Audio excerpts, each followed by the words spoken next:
Bonjour à toutes et tous, merci de nous rejoindre pour cette petite conférence, ce petit colloque consacré à la relation au travail et aux relations de travail.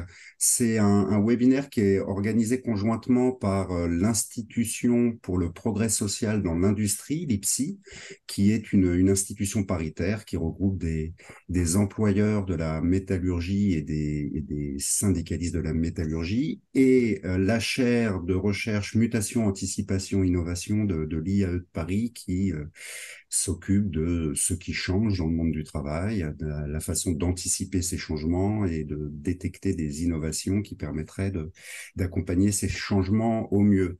Nous organisons ce webinaire pour rendre compte des travaux que nous avons menés ensemble qui ont, et qui ont donné lieu à la rédaction d'un cahier dont vous avez la couverture ici. Euh, et donc, dans ce cahier, on trouve des syndicalistes, des DRH, des universitaires qui échangent sur la question de l'hybridation des collectifs de travail. On s'est demandé ce qui se passait lorsque on avait dans des collectifs de travail des salariés en CDI plutôt long, des salariés en CDI plutôt court, des prestataires, des freelancers, des intérimaires, etc. Et on se demande s'il est encore possible de faire collectif, encore possible de construire de la performance tous ensemble, et encore possible peut-être de construire des compétences individuelles ou collectives. Voilà, sur le mode opératoire, Camille Ledoux, qui est avec nous en coulisses, est en charge de surveiller le chat. Et donc, si vous voulez intervenir, poser une question, faites-le plutôt par écrit en utilisant le module de discussion que vous trouvez normalement en bas de votre écran. Euh, et Camille se chargera de reprendre ce qui se dit, ce qui s'échange pour nous le relayer, soit pendant les échanges, soit à la fin. Je remercie beaucoup nos quatre intervenants de ce matin. Donc, dans l'ordre alphabétique, Bruno Azière, Johnny Favre, Tristan Lormeau et Amandine Picot. Est-ce que vous voudriez vous présenter rapidement, Bruno? Je vais commencer. Donc, je suis Bruno Azière, je suis secrétaire national à l'industrie pour le compte de la Fédération de la métallurgie CFE-CGC et je suis salarié du groupe Renault. Johnny? Ouais, donc Johnny Favre. Donc moi je suis délégué régional à la CFDT Île-de-France et membre de l'IPSI et j'étais auparavant durant 9 années secrétaire national à la métallurgie et donc administrateur à l'IPSI. Merci beaucoup. Tristan Lormeau. Et bonjour à tous. Oui, après avoir exercé comme DRH dans un groupe automobile, depuis 2 ans, j'ai développé une activité de conseil indépendant en stratégie et transformation RH. Et j'interviens principalement auprès d'ETI industriels dans le domaine du dialogue social, de la gestion des compétences et des rémunérations. Merci beaucoup. Amandine Picot. Bonjour, donc moi je suis Amandine Picot, donc je suis DRH de la plateforme d'Isbert, donc qui se trouve dans les Hauts-de-France pour le groupe Aperam.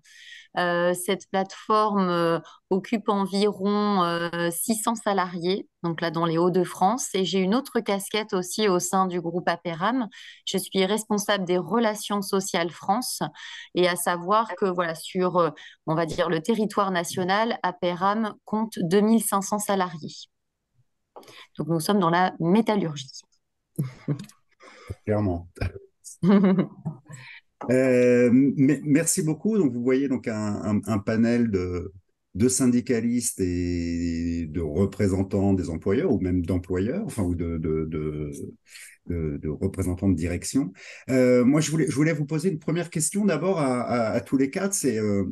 On s'émeut beaucoup de la fin de la relation d'emploi traditionnelle. On imagine que le salariat le salariat classique inscrit dans la durée a un petit peu du plomb dans l'aile et que on dit aussi que ici ou là, on voit apparaître des collectifs hybrides avec des gens ayant des statuts très différents. Qu'en est-il exactement? Déjà, moi, je vais vous relater la dernière enquête que j'ai pu trouver, qui est la plus récente pour avoir une vision macro au niveau de l'industrie. C'est une enquête qui date de 2019, qui est de l'INSEE.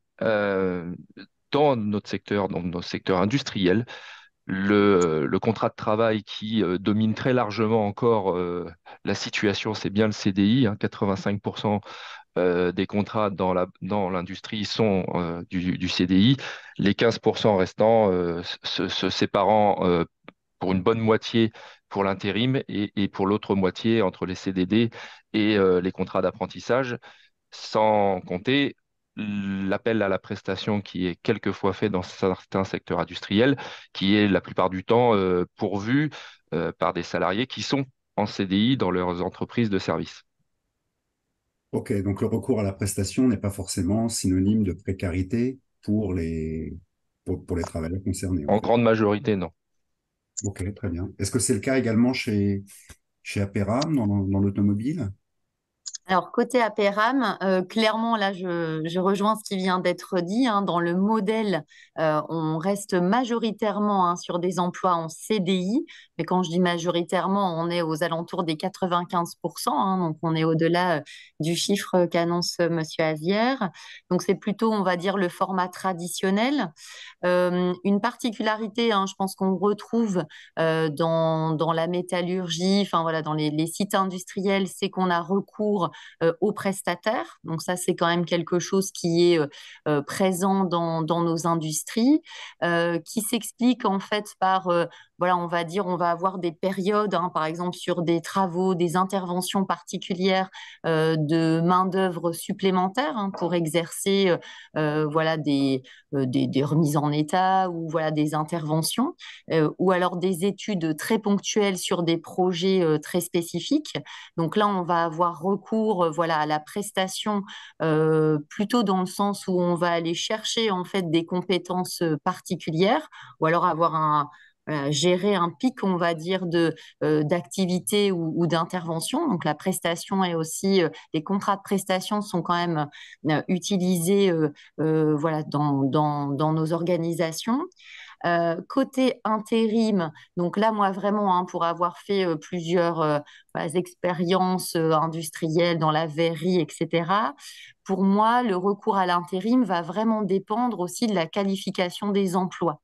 C'est-à-dire que plus on a un emploi, entre guillemets, qui est dans lequel on acquiert facilement les compétences, au plus l'utilisation de l'intérim va être possible, hein. Parce que dans des groupes industriels comme les nôtres, on a quand même voilà, des métiers avec une forte expertise et donc le recours à l'intérim n'est pas compatible dans le sens où l'acquisition des compétences est importante, hein. Il y a un transfert de compétences qui est important. D'ailleurs, on utilise, hein, j'entendais M. Azière parler de l'apprentissage, des contrats pro. Là, c'est quelque chose qui est beaucoup utilisé dans nos organisations parce que justement, il y a tout ce temps d'apprentissage, hein, parce qu'il y a, on va dire, la connaissance technique, mais il y a aussi parfois toute cette partie, allez, on va dire, connaissance, voilà, le ressenti aussi des choses, de l'expérience, etc., qui là ne s'apprend pas, hein, voilà, de manière littéraire. Donc voilà, il y a aussi ce côté donc apprentissage, contrat pro qui est aussi beaucoup utilisé dans le cadre du transfert des compétences et pour bien s'assurer qu'au moment du départ d'un salarié qui a justement un CDI très long et qui a fait 35 ans ou 40 ans dans une société, ben, il y a l'optimisation, hein, du transfert, ce qu'on appelle la capitalisation de la connaissance pour pouvoir au maximum ne pas perdre en compétences au fil des départs, hein. Donc on a quand même un schéma qui lie détention de compétences spécifiques ou Tout à et fait. stabilisation de l'emploi. Finalement, les économistes des années 70 n'avaient pas complètement perdu la boule. Tout à fait. Tristan, j'ai vu frémir le micro. Oui, peut-être, bon, moi, dans ce que je peux observer, de par ma pratique et mon expérience, je confirme tout à fait ce qui vient d'être dit sur le modèle dominant qui reste le CDI. De ce point de vue-là, il faut faire attention aux effets de loupe et pas exagérer les transformations. Maintenant, ce qui est intéressant, c'est quand même de voir les tendances. Il y a le stock, entre guillemets, et les flux.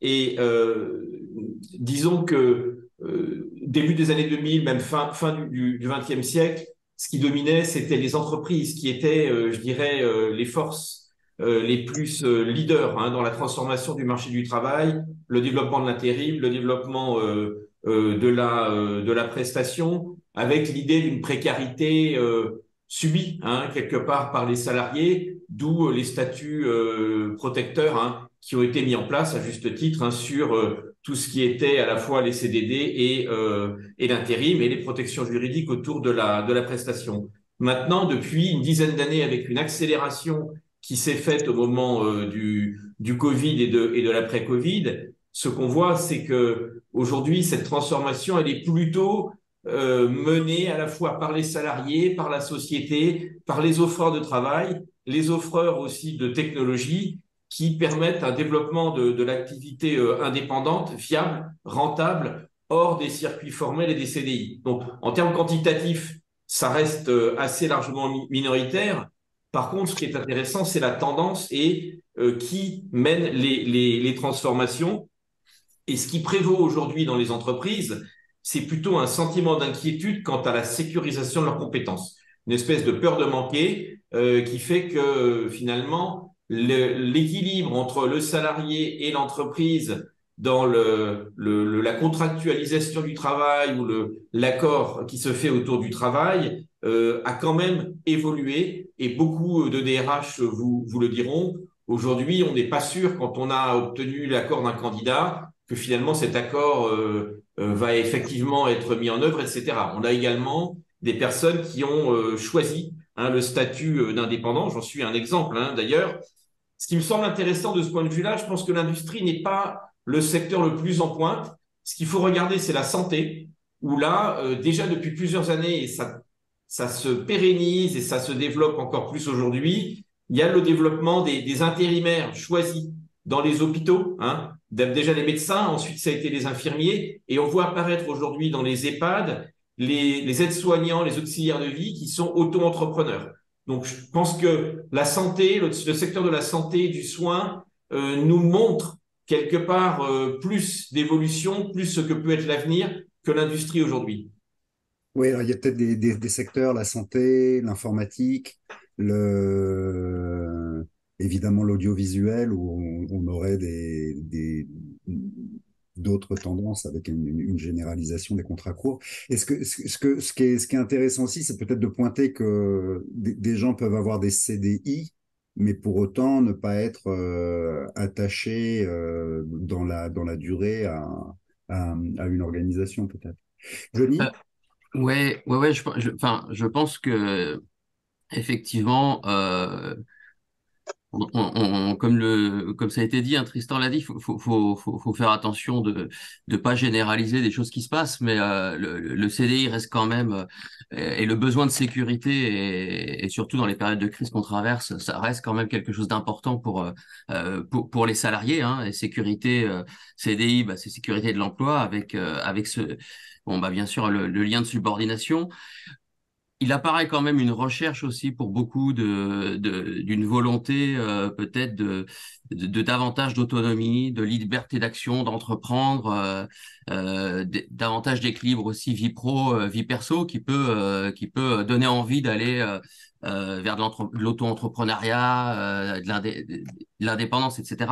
Après, il faut faire attention aussi, c'est est-ce que cette liberté, cette autonomie est économiquement réelle, parce que ça peut arriver bien souvent que du coup on se retrouve quasi dépendant d'un marché ou d'un donneur d'ordre, et finalement on se retrouve dans la même situation que si on avait le CDI, mais sans les protections et les droits qui vont avec. Donc par contre, on voit bien je pense que ça pose la question, peut-être pas forcément de la sécurité de l'emploi, mais de la sécurité de l'emploi, mais pas forcément de la sécurité de l'entreprise. Si on regarde par exemple le CDI intérimaire, il y a des salariés qui souhaitent et qui préfèrent rester intérimaires, qui aiment davantage le changement.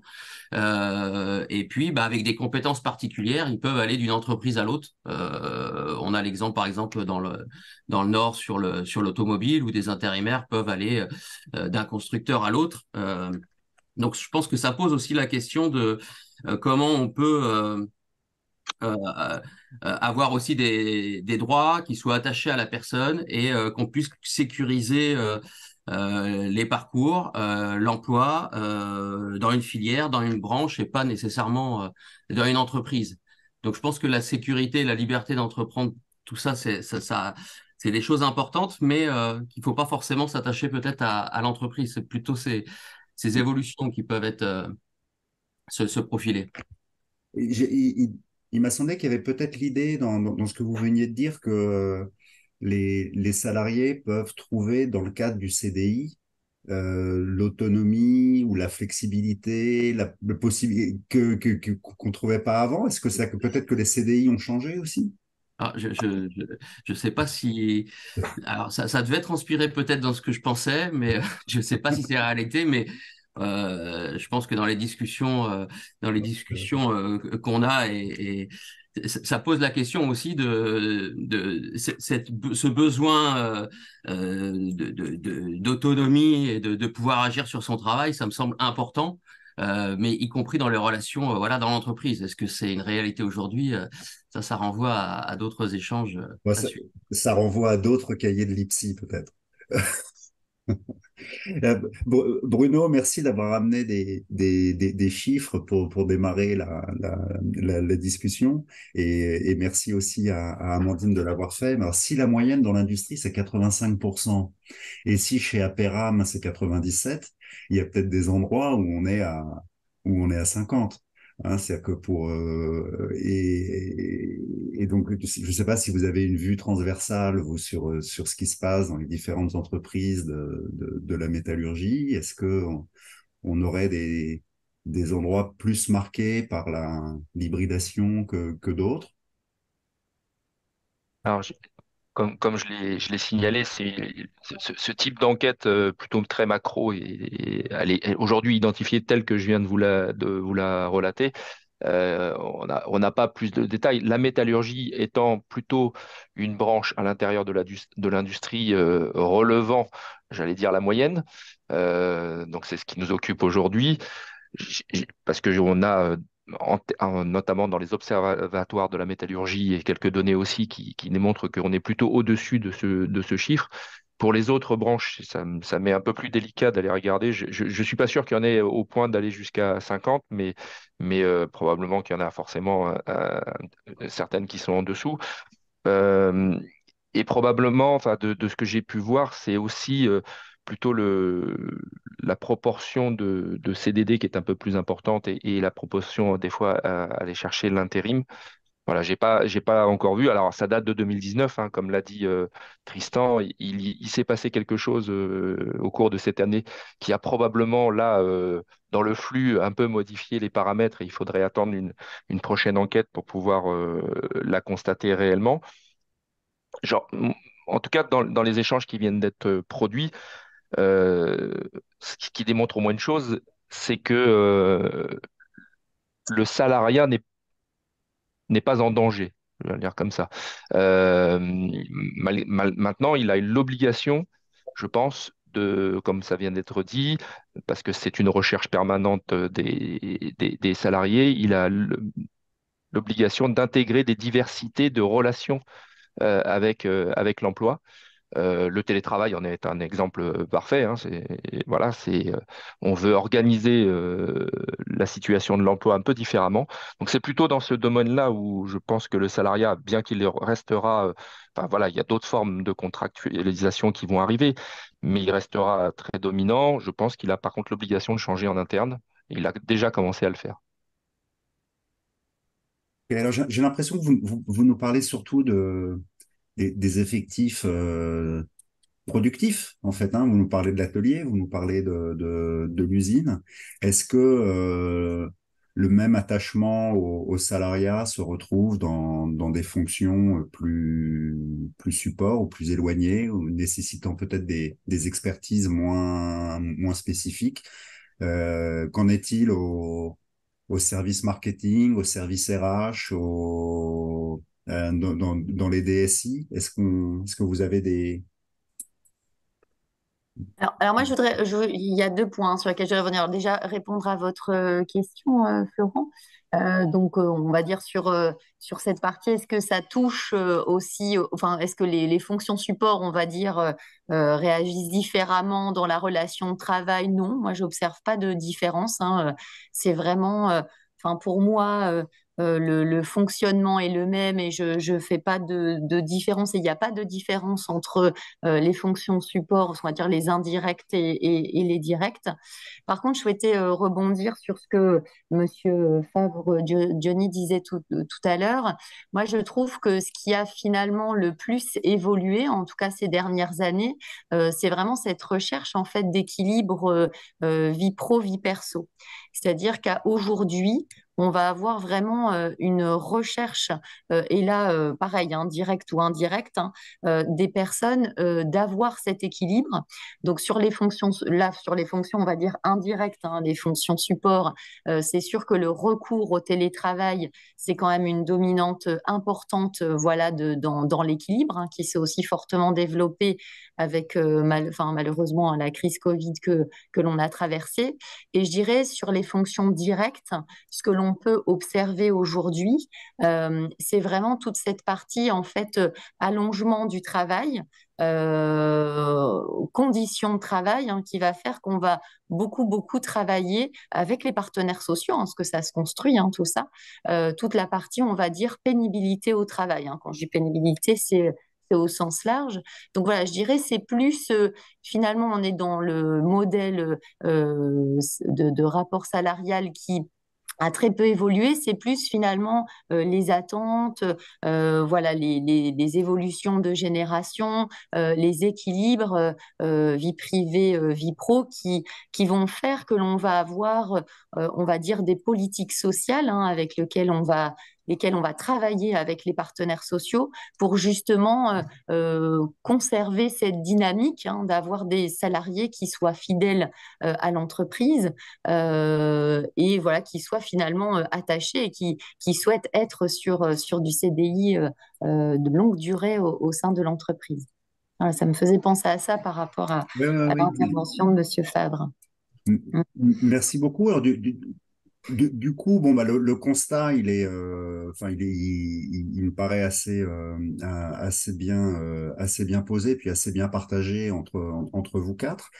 Si on va du côté des performances, du coup, et vous commenciez à y aller, euh, se pose d'abord cette question de la performance sociale, et du coup, qu'est-ce qui change en matière de culture d'entreprise, de rapport au collectif, de sens au travail, quand on a ce sentiment, c'était le point d'entrée dans notre cahier, hein, c'est un sentiment un petit peu de délitement de l'engagement, de montée des individualismes. Est-ce que vous le repérez, ou est-ce que ou pas, et puis qu'est-ce qu'on peut faire? Et puis après, je vous interrogerai sur une autre forme de performance, mais plus productive, quoi. Est-ce qu'on produit toujours de la même manière avec des gens qui peut-être sont moins engagés? Mais alors, c'est si vous me dites qu'en plus les gens sont pas moins engagés qu'avant, ah, toute mon animation s'effondre. Florent, ouais. Ouais. Peut-être que euh, alors, c'est quelque chose qui est évoqué qu'on évoque dans le cahier, mais la Fédération de la métallurgie CFDT avait réalisé une enquête auprès des travailleurs, et par rapport à la question que tu soulèves, une chose importante qui ressortait en fait, c'est que euh, les salariés ont finalement, en termes d'engagement, de reconnaissance, c'est assez, il y a un engagement qui est assez important, mais avec un très fort besoin de reconnaissance. Et cette reconnaissance, c'est pas forcément que salariale, c'est aussi une reconnaissance du travail réalisé, de son engagement, etc. Et quand ça manque, ben, ça apporte de la souffrance et du désengagement, etc. Donc là, ça attaque le problème qui traîne depuis des années sur les risques psychosociaux. Mais ça, je pense que c'est important aussi, et ça rejoint ce que je disais tout à l'heure sur la question en fait, de comment les salariés sont impliqués dans leur travail, comment l'entreprise est organisée, le rôle du management, etc. Donc, ça nécessite certainement, par rapport à cette évolution des contrats, bah, des évolutions en termes aussi de relations et peut-être avoir davantage de peut-être moins de compétition entre les individus et les services dans une entreprise, davantage de coopération pour une meilleure performance collective, on va dire. Ok. Comme disait l'autre, pour se reconnaître, il faut d'abord se connaître. Et du coup, peut-être que le temps long permet quand même d'avoir une forme de reconnaissance, ou est-ce que la reconnaissance passe forcément dans la performance flash, instantanée, éphémère, on vient, on fait un coup, on repart. Euh, Peut-être que quand on reste longtemps, on finit par faire des vieux couples qui se connaissent bien, mais dans lesquels il n'y a plus grand-chose de doux qui s'échange, je sais pas. Peut-être pour intervenir sur la question de l'engagement, quitte à mettre à mal un peu ta problématique. Moi, je vois pas, je vois pas de baisse de l'engagement. Alors, deux choses, peut-être une approche par l'enquête et puis une approche par mon expérience actuelle. Par l'enquête, quand on interroge en fait souvent les salariés sur leur motivation, je rejoins ce que disait Johnny. En fait, il y a trois points. Premièrement, vient le salaire. Faut pas, on parle du sens au travail, tout ça. Premièrement, le salaire. Deuxièmement, l'équilibre vie privée, vie professionnelle, avec gestion du temps, flexibilité partagée, télétravail, etc. Et troisièmement, la reconnaissance. En fait, c'est un peu le triptyque qu'on retrouve un peu partout. Et il n'y a pas, comment dire, la reconnaissance, c'est un des moteurs de l'engagement.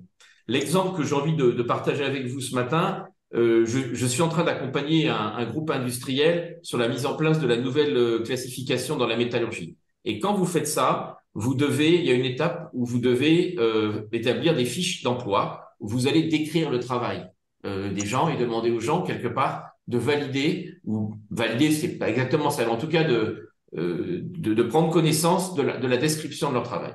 Et ce qui est très intéressant, c'est les discussions qu'il peut y avoir autour de ça entre les salariés et leur employeur. Moi, ce que j'ai constaté, c'est que les remarques qui ont été formulées par les salariés, ça a été d'en rajouter. C'est-à-dire que finalement, je parle d'à peu près 2000, 2500, 2500 fiches. Finalement, les remarques qui ont pu être formulées, il y a à peu près 20% des gens qui ont formulé des remarques. Et chaque fois qu'il y a eu des remarques, c'était pour dire, vous n'avez pas bien décrit ce que je fais. Attention, vous avez oublié ça, vous avez oublié ça. Je tiens à ce qu'on sache que je fais ça aussi, etc. Ça montre en fait que les salariés, en tout cas dont je parle, avaient à cœur que ceux qui font leur action soit vraiment reconnue formellement par l'entreprise. Voilà. Donc, et ça, c'est pour moi une preuve d'engagement quelque part au travail. Et donc, par rapport au discours qu'il y a aujourd'hui sur le désengagement, j'avoue je pense qu'il faut être assez prudent. En tout cas, c'est un peu comme la question du salariat. Il y a certainement des phénomènes de désengagement, mais ça n'est pas la majorité. Amandine, Bruno, est-ce que vous voulez compléter sur cette question de la Non, mais relation de travail? effectivement, je confirme que la grande tendance, malgré tout, reste effectivement basée sur l'engagement. Il y a eu du questionnement après les événements donc, qui ont été rappelés tout à l'heure et de la crise Covid. Je pense que les entreprises sont toujours en train de rechercher voilà, des équilibres entre les trois sources qui viennent d'être évoquées, entre le triptyque, j'aime bien cette idée-là, parce que ça a été questionné à la sortie de la crise plus que ça ne l'était précédemment. Euh, Sur tout le corps. Toutes les solutions ne sont pas encore trouvées pour moi et peut-être même probablement que D'accord. toutes les, quand je disais tout à l'heure, il faudra combiner à l'intérieur du salariat une diversité de relations au travail. Je pense qu'on n'a probablement pas encore Mm, tout inventé. On est en train d'évoquer en France, mais ça s'est déjà fait dans d'autres pays européens, la semaine des 4 jours. Enfin, il y a beaucoup de choses qui Bah, sont venues se oui, le questionner. maximum de Donc stress. voilà, pas faire de raccourcis trop rapides et je pense qu'on est encore en mouvement sur le sujet. Mais merci beaucoup. Moi, je partage complètement ce qui vient d'être dit au sujet d'engagement. Enfin, pour moi, il n'y a pas de désengagement. Enfin, j'observe pas de désengagement non plus. Je Bah, pense super, que oui. vraiment, je partage le fait que au-delà de la politique salariale, il y a la politique sociale. Mais politique sociale au sens large avec tous les points qu'on vient évoquer et que l'on. Ouais, donc Écoute, l'idée que voilà, j'ai essayé de la passer entre la conversation. C'est vraiment voilà aussi l'importance du management. C'est-à-dire qu'à aujourd'hui, voilà, il est important Oui, aussi que nos managers soient le plus voilà le plus à même en fait de retranscrire aussi tout ce qui est voilà culture oui, ça m'étonne pas. Ouais, d'entreprise, ouais. reconnaissance, etc. Pour vraiment voilà permettre de continuer cet engagement. C'est vraiment géré dans une Ouais, salariée. Et c'est vrai que c'est très important au niveau de la direction, au niveau voilà de faire des points réguliers, voilà parce qu'aujourd'hui être manager c'est pas un job facile parce que justement il y a le manager a beaucoup d'axes à développer, à mettre en œuvre, etc. Mais cette partie justement humaine, engagement de l'équipe, reconnaissance dont on parlait tout à l'heure, c'est vraiment voilà le manager qui est le vecteur aussi principal de cette continuité et de cette possibilité en fait de reconnaître les salariés dans l'entreprise. C'est vraiment pour moi la pièce maîtresse. On a vraiment allez, si on regarde un petit peu le fonctionnement de l'entreprise, on a voilà, une direction qui va donner une stratégie, qui va donner des orientations, qui va donner le sens au travail.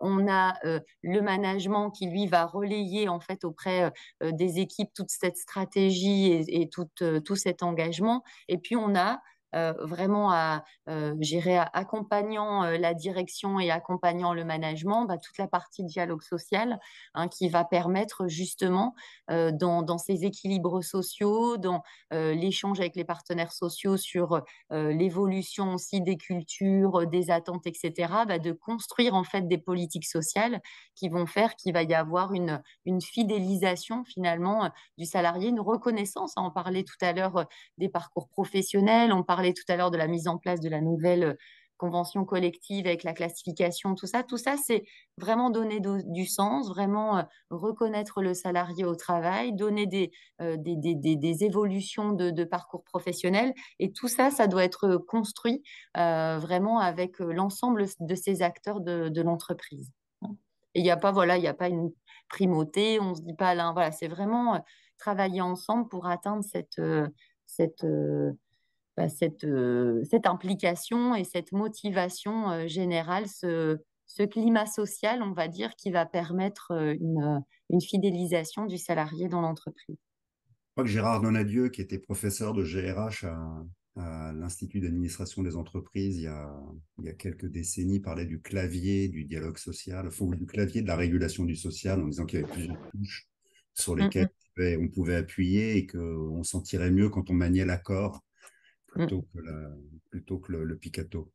mm. Johnny, Bruno, Tristan, sur le thème du dialogue social, ces thèmes de l'engagement, le périmètre de la main-d'œuvre qui est stabilisée, ce sont des thèmes de dialogue social. Est-ce que c'est naturel d'en parler? Est-ce que c'est facile d'en parler? Est-ce qu'on en parle? Laisse d'abord.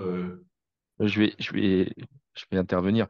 Euh, alors, oui, on en parle, comme ça vient d'être dit. Maintenant, effectivement, c'est pas toujours, et surtout dans la période, c'est pas toujours simple d'en parler, parce que encore une fois,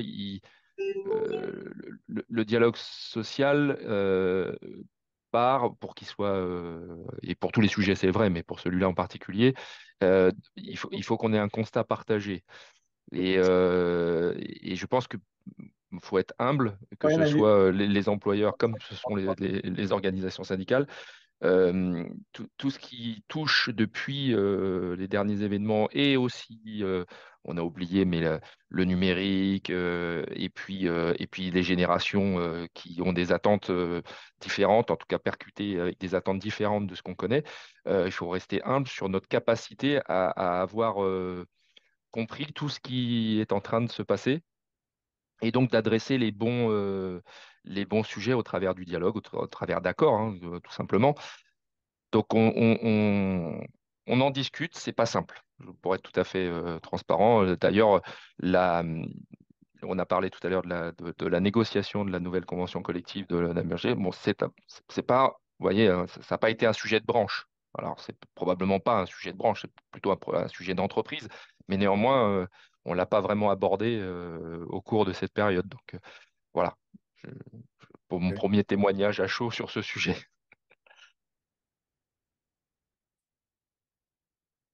Johnny, Tristan? Oui, peut-être, avant de répondre à cette question-là, je reviens sur ce qui était dit tout à l'heure sur le management. Peut-être pour donner un petit bémol à ce que j'ai dit sur l'engagement, je pense que s'il y a un domaine aujourd'hui où on sent peut-être une difficulté un peu accrue, c'est le management de proximité. On en parlera tout à l'heure, mais c'est finalement, il y a un peu une crise d'évocation, entre guillemets, autour du management de proximité, des personnes qui sont quelque part installées dans leur savoir-faire, dans leur expertise, etc., vont hésiter à sauter hein, le pas, sauter l'étape pour devenir manager, avec une certaine crainte d'avoir à assumer finalement la gestion d'un certain nombre de sujets, ce qui est le propre du management, de contradictions, etc. Donc là, oui, en effet, il y a peut-être, je ne sais pas si c'est du désengagement ou peut-être de la crainte du manque de confiance, mais moi, je note quelque chose de cet ordre-là dans les entreprises. Entre nous, là, on est en train de parler avec les managers de gens qui prennent en compte une partie du bien commun. On retrouve le même problème de vocation, par exemple, au niveau des municipalités, sur est-ce que je veux être élu, est-ce que je veux être maire, est-ce que je veux être finalement manager de ma ville.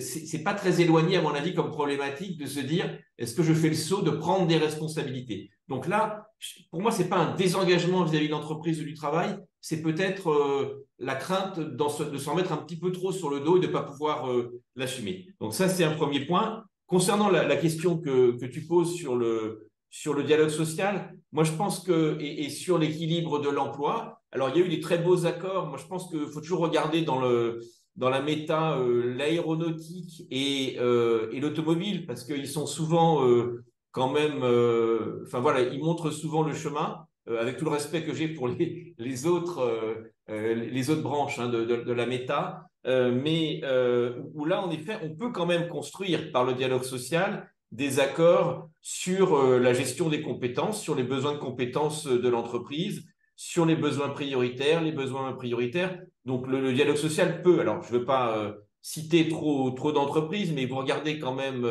Airbus, vous regardez Renault, il y a des choses quand même extrêmement intéressantes qui ont pu être faites dans ce domaine. Donc oui, c'est possible.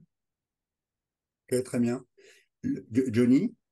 Ouais, oui, alors je rejoins Tristan effectivement sur le. C'est vrai que ça soit l'automobile, peut-être enfin l'automobile et l'aéronautique, mais peut-être encore plus l'automobile.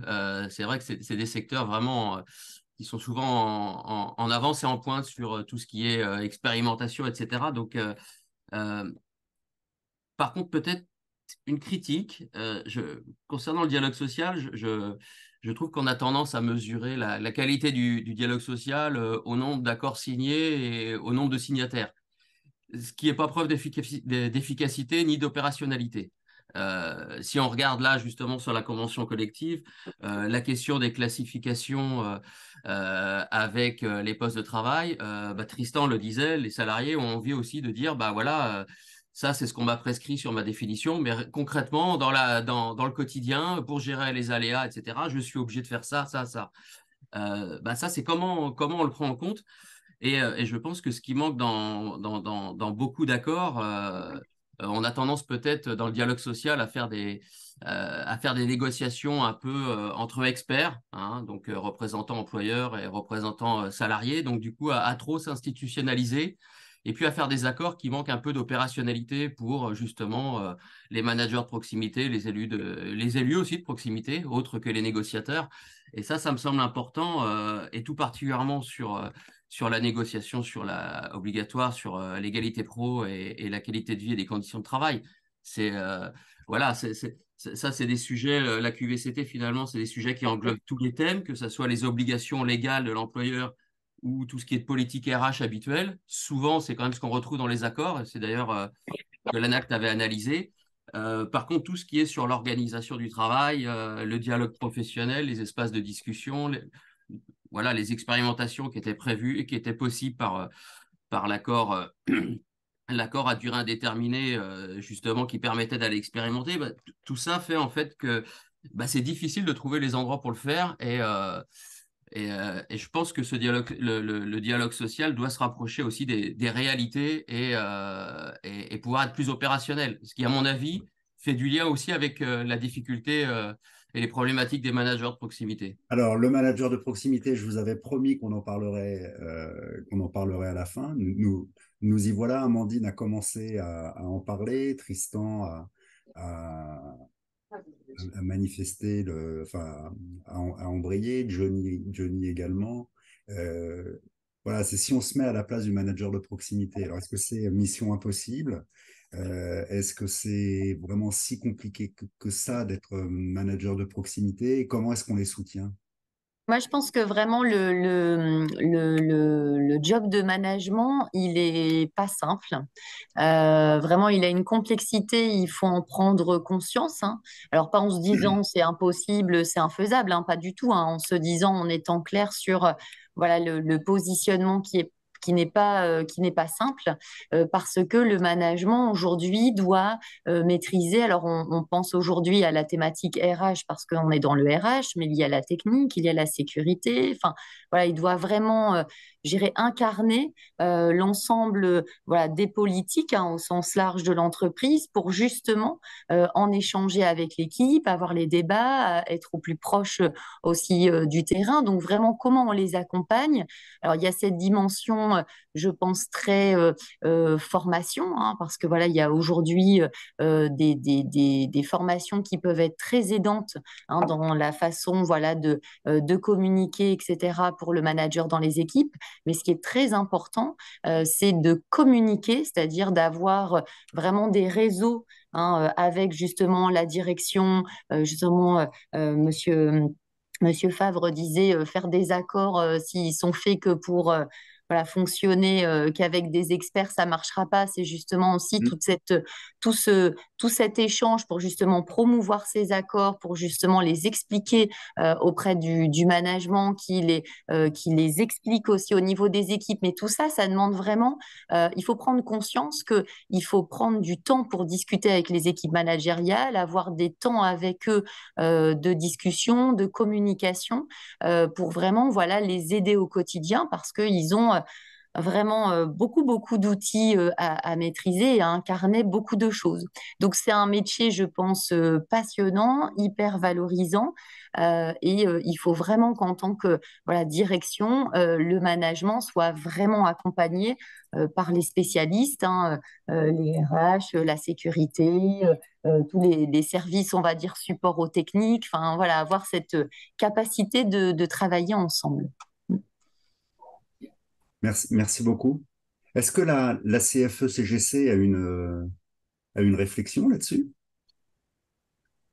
Alors, je ne sais pas si c'était jusqu'à la CFE, mais je vais partager mon histoire personnelle parce que s'il y a bien un métier que je vais pas dire que je connais, mais en tout cas que j'ai pratiqué, c'est celui-là. Et j'ai vu ces évolutions dans le temps. Et je pense qu'effectivement, il va falloir retravailler un certain nombre de paramètres pour que ce qu'on vient de dire puisse trouver une opérationnalité vis-à-vis du manager, parce que les managers de proximité tels que l'on les a euh, construits ou façonnés depuis quelques années ne sont probablement pas, si on les prend tout de suite, à l'image de ce qu'on voudrait qu'il relaie ou qu'il soit. Il y a une petite différence entre, voire une grosse, entre ce que au très haut niveau des entreprises, on dit ce que devrait être le comportement et l'action de la ligne managériale et ce qui se passe dans la réalité. Aujourd'hui, les injonctions contradictoires qui descendent sur la ligne managériale sont assez spectaculaires. Moi, je pense qu'il y a eu une perte d'autonomie énorme de ce rouage essentiel au fonctionnement des entreprises, euh, notamment sa capacité à lever les espaces d'échange dans sa propre équipe. Aujourd'hui, vous avez des managers qui passent leur temps à répondre à des sollicitations extérieures à leur service pour, effectivement, comme ça vient d'être dit, de répondre à toutes les technicités qui lui sont demandées. Mais la principale, il a de moins en moins le temps de la pratiquer, c'est-à-dire de pouvoir échanger avec son collectif de travail, trouver des espaces pour pouvoir améliorer le quotidien de ce que j'appelle l'autonomie collective, c'est-à-dire le travail d'un groupe.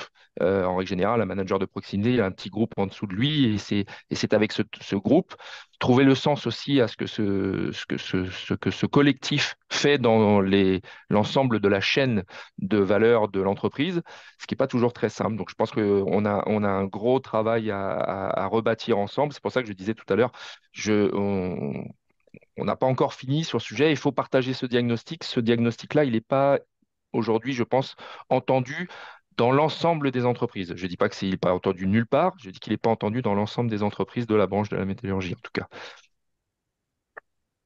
Donc, le temps, l'espace, les endroits, les sujets, les marges, euh, tout un, tout un, tout un programme.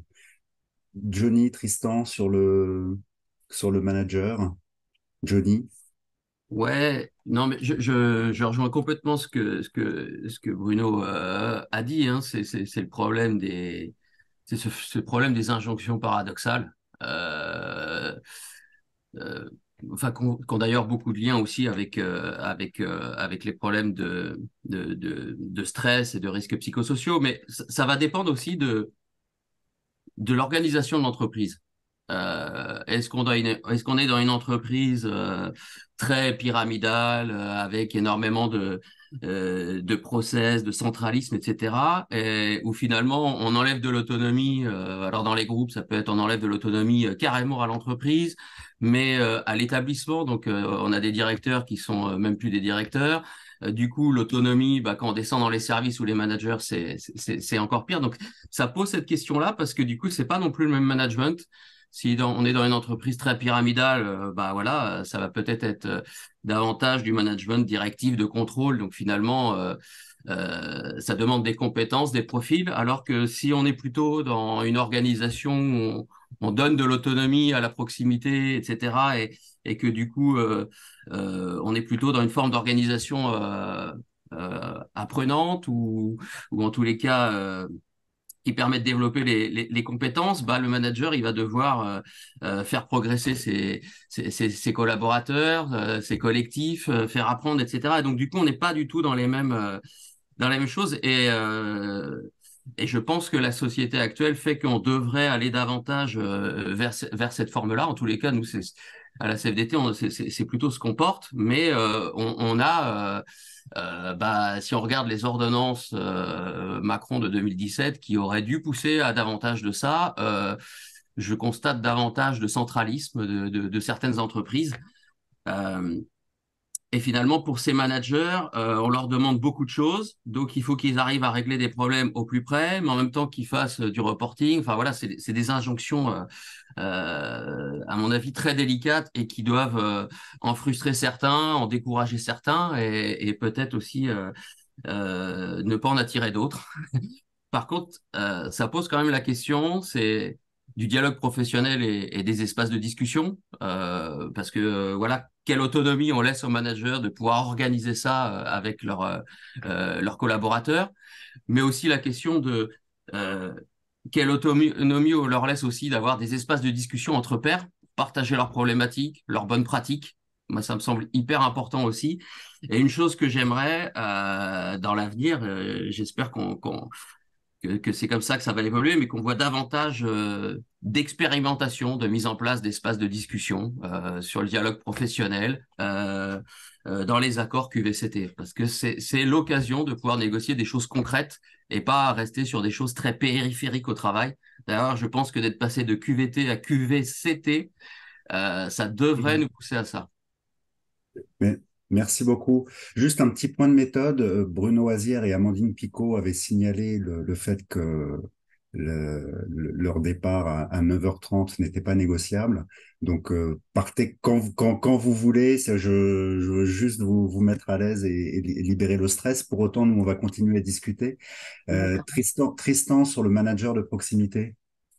Oui, alors, quelques points. Je pense que si on refait le lien avec la discussion du début sur l'hybridation des statuts au travail, le manager de proximité, c'est quoi son premier problème le matin quand il arrive? C'est le pourvoi de poste.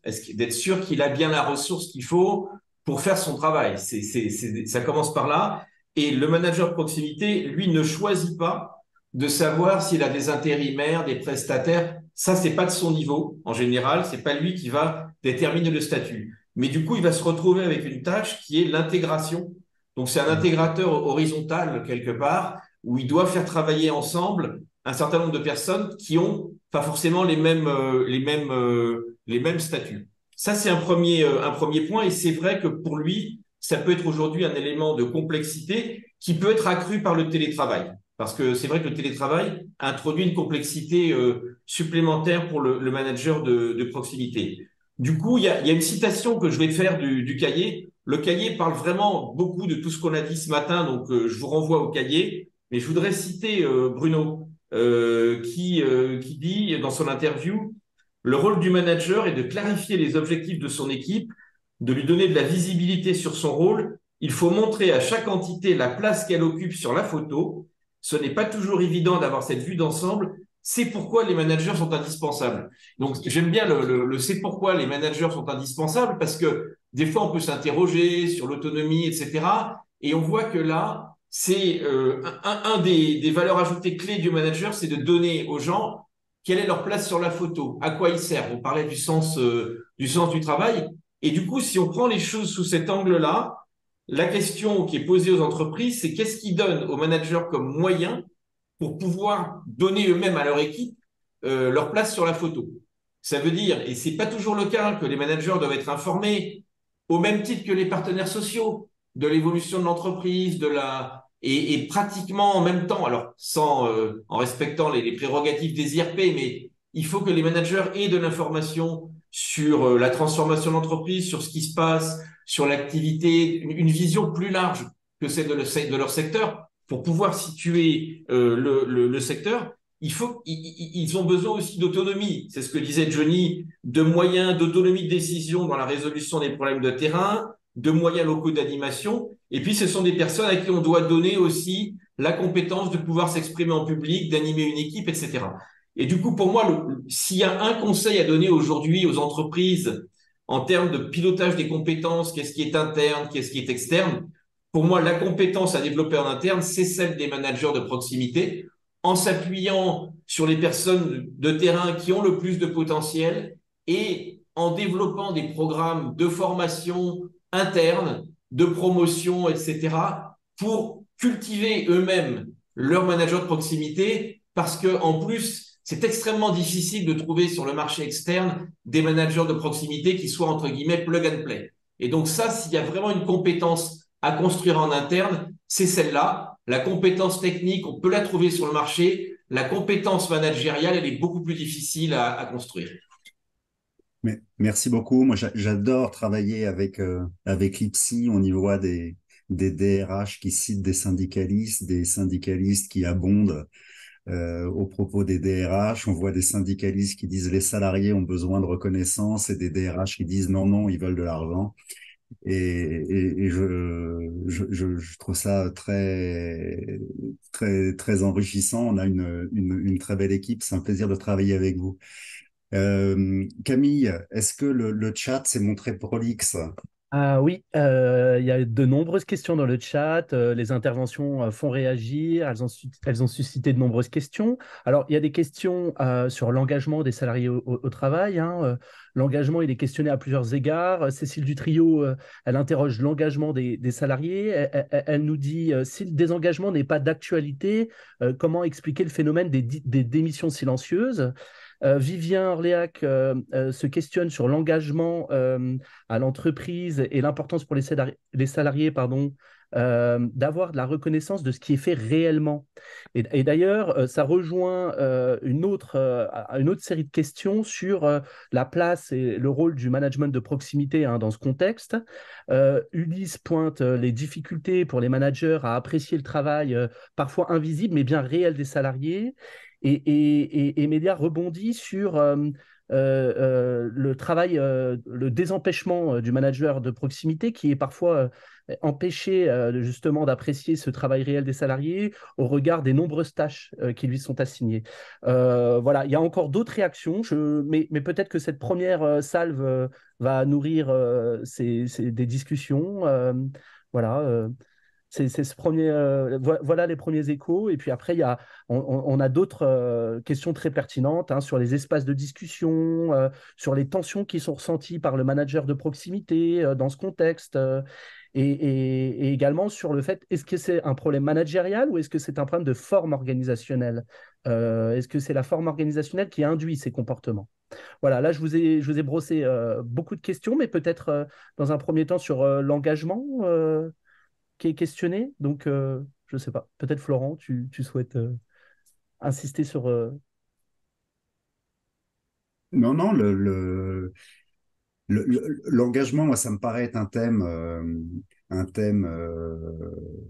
un thème central enfin, de toute façon dans la théorie des organisations. Et on en arrive un petit peu toujours à ça. C'est-à-dire que si les gens étaient engagés, si le dialogue était facile, bah, on aurait peut-être moins besoin de structurer des organisations, de mettre des cadres, de mettre des... Mais je, moi, je préfère Peut-être que Johnny et Tristan s'expriment à nouveau là-dessus. peut-être sur ce phénomène de démission silencieuse, c'est quelque chose qui vous Alors, a est-ce été. que vous le voyez, ça, oui? Euh, Peut-être un petit mot là sur le silent quitting. Oui, Je pense que derrière, qu'est-ce qu'il y a comme point? Alors, c'est quand même, je pense, un phénomène qui touche beaucoup les cadres. Ça me rappelle un livre qui a été écrit il y a quelques années qui s'appelait Le silence des cadres, qui était déjà, finalement, on était déjà un petit peu quelque part dans cette problématique. Je pense que derrière le silent quitting, il y a un point qui est important, qui est la transformation de la place du cadre dans l'entreprise. C'est-à-dire, en particulier dans la métallurgie, il y avait un contrat social un peu traditionnel qui consistait à dire on donne au cadre un statut particulier, plus protecteur, etc. Et en échange, le cadre, qui était assez peu représenté, c'était 10% des gens, le cadre, il a pour fonction de porter la parole de la direction et de défendre la position de la direction de l'entreprise. Il y avait une espèce de contrat social comme ça, qui était même pas implicite, qui était explicite, avec une convention d'ailleurs spécifique pour les cadres. Et on voit aujourd'hui que le statut cadre se développe énormément. Et ce contrat-là, pour moi, il est plus d'actualité. C'est-à-dire qu'il y a beaucoup de gens qui ont un statut cadre, qui sont des ingénieurs, etc., mais qui n'ont pas forcément envie d'être les porte-parole de la direction. C'est-à-dire que leur statut cadre, il est donné par le niveau de compétence, la complexité des tâches qu'ils opèrent, l'ampleur des projets qu'ils développent, mais pas le fait que ce sont les représentants de la direction. Donc, s'il peut y avoir un silent quitting, c'est de ce côté-là, je pense, où un certain nombre de cadres revendiquent leur statut de cadre, mais sans accepter d'être eux-mêmes les porte-parole de la direction de l'entreprise. Et c'est là qu'il y a un hiatus qui peut donner ce sentiment parfois de désengagement, qui est peut-être un désengagement par rapport aux directions de l'entreprise, mais pas forcément un désengagement par rapport au travail. Mais est-ce que ça voudrait dire ils se vivent comme étant le représentant de leurs équipes plus que de la direction ou de leur profession, par exemple? C'est avant tout, je suis informaticien ou avant tout, je suis comptable ou avant tout, je suis ingénieur production avant d'être le relais ou... Johnny, tu veux en parler par vos enquêtes? Peut-être vous avez des éléments là-dessus intéressants aussi. Euh, Précisément à la question, là, j'ai pas de réponse qui me vient comme ça. J'étais en train de réfléchir à ce que Florent soulevait. Euh, en tous les cas, moi, ce que ça soulevait, c'est que euh, je pense que ce qu'on disait, et ce qu'on constate, c'est que, enfin, il faut pas, on parle de désengagement, mais il faut pas généraliser. C'est pas la généralité. Ça n'empêche que ça existe aussi. Moi, la question que je me pose et qui serait intéressant d'aller gratter, parce que on parle de désengagement, mais on parle aussi beaucoup de risques psychosociaux. D'ailleurs, moi, j'aime plutôt dire aujourd'hui troubles psychosociaux, parce que depuis le temps qu'on en parle, il y a des entreprises où les problèmes sont pas résolus et on est certainement beaucoup plus dans le trouble que dans le risque. Euh, est-ce qu'il y a un lien? Enfin, il faudrait faire une étude là, mais est-ce que les entreprises où il y a beaucoup de risques psychosociaux, est-ce qu'il y a plus de désengagement? Parce que la question à se poser, moi, par rapport à ça, j'aime bien faire toujours comme je faisais quand j'étais élu CHSCT avec l'arbre d'écho, c'est qu'a-t-il fallu pour? Et donc, du coup, peut-être que des fois, même dans les médias, etc., on a tendance à traiter et à mettre en surbrillance des conséquences sans forcément aller vraiment gratter quelles sont les causes de ce qui mène à ça. Et je pense que bah, si on est salarié dans une entreprise, mais qu'on recherche davantage de sens, un équilibre vie pro, vie perso, qu'il y a des problèmes enfin, on est heurté avec nos valeurs, on est en conflit de valeurs dans l'entreprise ou l'organisation nous permet pas d'autonomie, bah ça peut pousser justement à partir. Mais ça veut pas dire qu'on est désengagé, ça veut dire qu'on est désengagé de ce lieu-là pour aller s'engager ailleurs. Enfin, moi, c'est comme ça c'est plutôt comme ça que je l'analyse.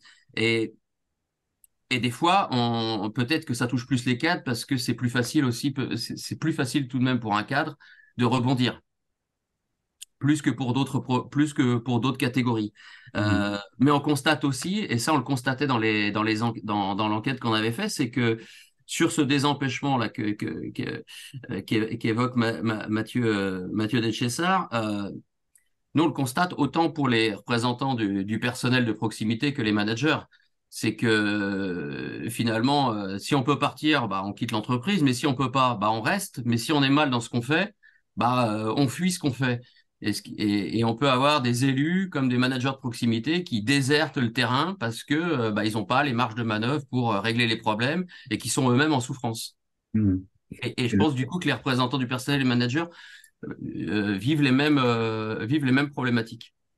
le surengagement n'est peut-être pas moins dangereux que le désengagement. Oui, Mais si je rebondis sur ce que vient de dire Johnny, on retrouve en fait ce que j'évoquais tout à l'heure, qui est la difficulté à assumer, comment dire, une part de l'intérêt collectif ou du bien commun, selon la façon dont on veut l'exprimer, et finalement à porter une parole, une responsabilité. Moi, c'est plus là que je vois la crise, et qui est une crise qui traverse pas seulement les entreprises, hein, mais je dirais l'ensemble de la société. Alors du coup, c'est vrai, pour répondre à ta question, c'est que après, on peut avoir ben, finalement un engagement sur le métier lui-même, voilà, sur le métier lui-même, sur la technique, sur le sens qu'on y met aussi pour la société, plus que le fait de porter la parole d'une organisation, que ce soit une organisation syndicale ou l'entreprise. Camille, que nous dit le Oui, alors film? Patrick Gilbert rebondit parce que finalement le comportement des managers il dépend également de beaucoup d'autres influences, hein, des dispositifs de gestion, de la technostructure, du contexte des affaires. Et puis, comme je l'évoquais précédemment, Patrick avait déjà parlé de la forme organisationnelle. Donc, finalement, est-ce que le manager, est-ce qu'on doit simplement se focaliser sur le rôle du manager de proximité ou regarder également d'autres choses pour étudier ce lien et ce désengagement ou cet engagement des salariés au travail? C'est voilà la question de Patrick. On a également la question des espaces de discussion qui avait été soulevée préalablement. Euh, Est-ce qu'il y a une thématique intéresse plus particulièrement de discuter est-ce que les managers, sur la question des managers, on a également, est-ce qu'ils subissent plus de tensions qu'auparavant, les managers de proximité, au vu de ce contexte, pour maintenir ce lien avec les salariés? Voilà, c'est des questions assez ouvertes, hein. Il y a plusieurs thématiques de questions. Est-ce qu'il y en a une plus particulièrement qui vous parle? Peut-être pour reprendre, rebondir sur les deux questions que vous avez posées et faire le lien avec ce que disait Johnny tout à l'heure, il y a un point qu'il faut pas oublier, c'est que les managers, c'est des salariés. Souvent, on dit les salariés et les managers. Les managers, c'est des salariés. Et il y a un point, moi, qui me semble très important. On dit souvent, il faut donner la parole aux salariés sur le contenu de leur travail, etc. Si on veut que ça se passe bien, il faut aussi, quand on met en place des espaces de discussion, on n'a pas eu le temps de développer beaucoup le dialogue professionnel, mais si on met en place des espaces de discussion, ce qui est très important, c'est en même temps qu'on met en place des espaces de discussion pour les salariés, il faut penser aussi aux managers pour que les managers eux-mêmes puissent s'exprimer sur leurs propres pratiques, soit dans des groupes de pairs, soit aussi avec leurs propres managers, parce que les managers de proximité, ce sont aussi des salariés, ils ont besoin aussi de parler de leur travail. C'est très important pour qu'ils puissent exercer leur rôle. Et ça, souvent, on l'oublie parce qu'on les catalogue, entre guillemets, tout de suite du côté de la direction, ce qu'ils ne sont pas forcément d'ailleurs.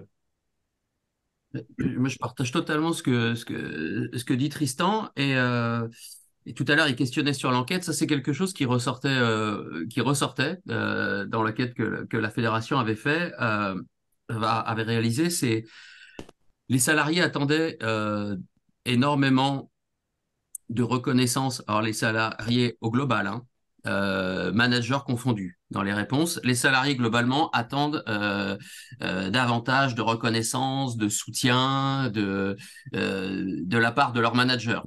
Mais comme on interrogeait aussi, on posait des questions particulières et les gens pouvaient cocher s'ils étaient managers, bah, quand on regardait sur la partie des répondants managers, le besoin était encore plus important par rapport à leur hiérarchie qu'eux-mêmes.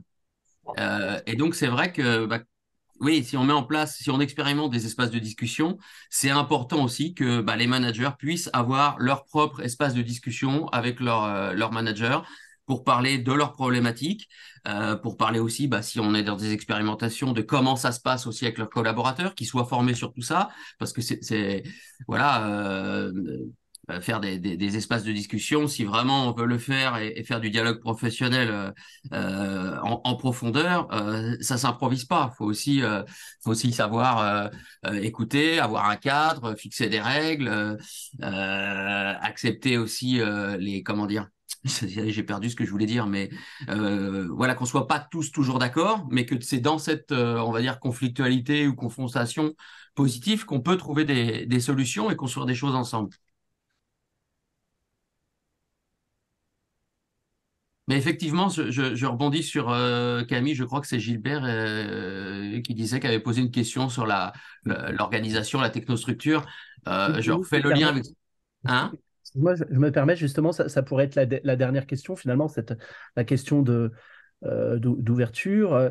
Est-ce que finalement les managers de proximité sont les seuls concernés et est-ce qu'on n'a pas peut-être une tendance à se fixer, à se focaliser sur le management de proximité alors qu'il y a beaucoup d'autres éléments à regarder finalement?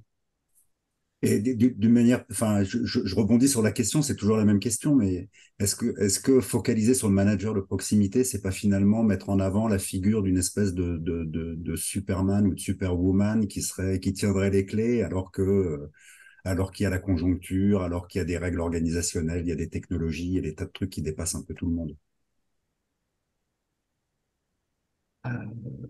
Je me lance. Ouais, non, je pense qu'il faut faire attention justement de pas trop focaliser sur le manager, parce que ce que Tristan disait tout à l'heure, et il a raison, on a tendance, et même du côté parfois des élus et des organisations syndicales, hein, à mettre les managers côté direction, en oubliant aussi que les managers, bah, ce sont aussi des salariés qui ont aussi leurs problématiques, qui sont aussi tous différents. Moi, je pense que Et ça, c'est un petit manque qu'il y avait dans l'ouvrage de Mathieu Deschessart sur l'entreprise délibérée, c'est le rôle aussi des représentants du personnel. Parce que finalement, je pense que les représentants du personnel et les managers ont une place centrale et ont un rôle important. Mais en fait, ce qu'il faut mettre peut-être en avant dans tout ça, c'est pas ni les managers ni les représentants du personnel, c'est en fait c'est le travail réel, comment il est réalisé par les salariés. Donc en fait c'est voilà, c'est les travailleurs et le travail qu'il faut d'abord mettre en avant. Les représentants du personnel et les managers de proximité vont être un moyen, une aide. Mais après, ça dépend aussi ce qu'on négocie, comment ça s'organise, comment peut-être euh, on négocie aussi ces choses-là, ces expérimentations-là, comment peut-être on organise aussi un petit peu ce dialogue professionnel, par exemple dans le cadre d'accords sur la QVCT. Voilà, donc en fait, ce qui permet aussi de pouvoir articuler dialogue social, dialogue professionnel, hein. Merci beaucoup. Tristan?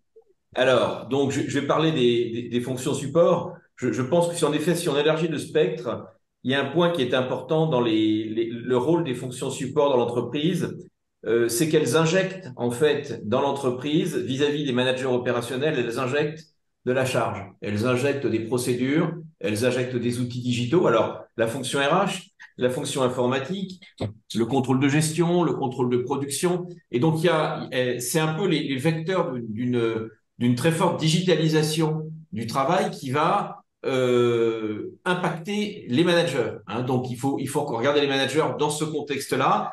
Et souvent, on parle des outils du manager. Alors, on produit des tas d'outils du manager. La question, c'est quelle place on donne aux managers eux-mêmes dans l'expression pour la conception de ces outils. Souvent, on pense pour eux. Donc, on dit souvent que l'entreprise pense pour les ouvriers, elle pense aussi pour les managers. Et ils se retrouvent finalement prisonniers d'une certaine procéduralisation du travail qui va étouffer leur capacité de régler les problèmes réels, hein, sur le travail qu'évoquait Johnny. Donc, de ce point de vue-là, je pense que les responsables des fonctions support doivent avoir vraiment à l'esprit quelle est leur responsabilité dans l'entreprise vis-à-vis des autres salariés et quel est l'impact de ce qu'ils mettent en place pour optimiser leurs propres fonctions sur le travail réel des gens qui sont dans l'entreprise. C'est-à-dire l'impact, par exemple, d'un processus RH digitalisé, l'impact d'un processus budgétaire digitalisé, quel impact réel ça va produire sur le travail des personnes qui sont dans les ateliers ou dans les services. Bon, ces deux orateurs finissent finalement par renvoyer au travail réel, ce qui est un petit peu aussi une marque de fabrique de nos échanges entre l'IPSI et la chaire MAI. Je pense qu'on va s'arrêter là. Je vous renvoie à la consultation de ce cahier si vous voulez en savoir plus. Et puis, n'hésitez pas, une fois que vous aurez téléchargé ce cahier, d'ailleurs, vous aurez les deux précédents cahiers à côté que vous pourriez également consulter, un sur l'employabilité et un autre sur le dialogue social dans la proximité, justement. Johnny Favre, Tristan Lormeau, merci beaucoup. Merci beaucoup également à Bruno Azière et à Amandine Picot pour avoir partagé avec nous sur ces expériences, sur ces constats. On a fait un beau tour d'horizon dans l'industrie et je pense que c'est probablement un secteur dont on parle pas suffisamment, qui est à la fois structurant pour le tissu économique et passionnant pour ses métiers, ses réalisations. On reste connecté. La vidéo sera en replay très prochainement et on va garder vos coordonnées pour vous envoyer des invitations pour les prochaines dates. Est-ce qu'il y a des prochaines dates Oui, absolument. Merci Florent. Deux dates à retenir pour les prochaines matinales. La première, c'est le 14 décembre et la seconde, c'est le 30 janvier. On a d'autres dates évidemment déjà de fixer, mais pour l'instant, Voilà, on peut communiquer déjà sur celle-là et on reviendra très rapidement vers vous par mail pour vous donner un peu plus d'informations sur le contenu de ces 2 matinales. Merci beaucoup. Très belle journée à vous. Merci beaucoup à vous. Au revoir. Merci, Merci, au revoir. Au revoir, bonne journée.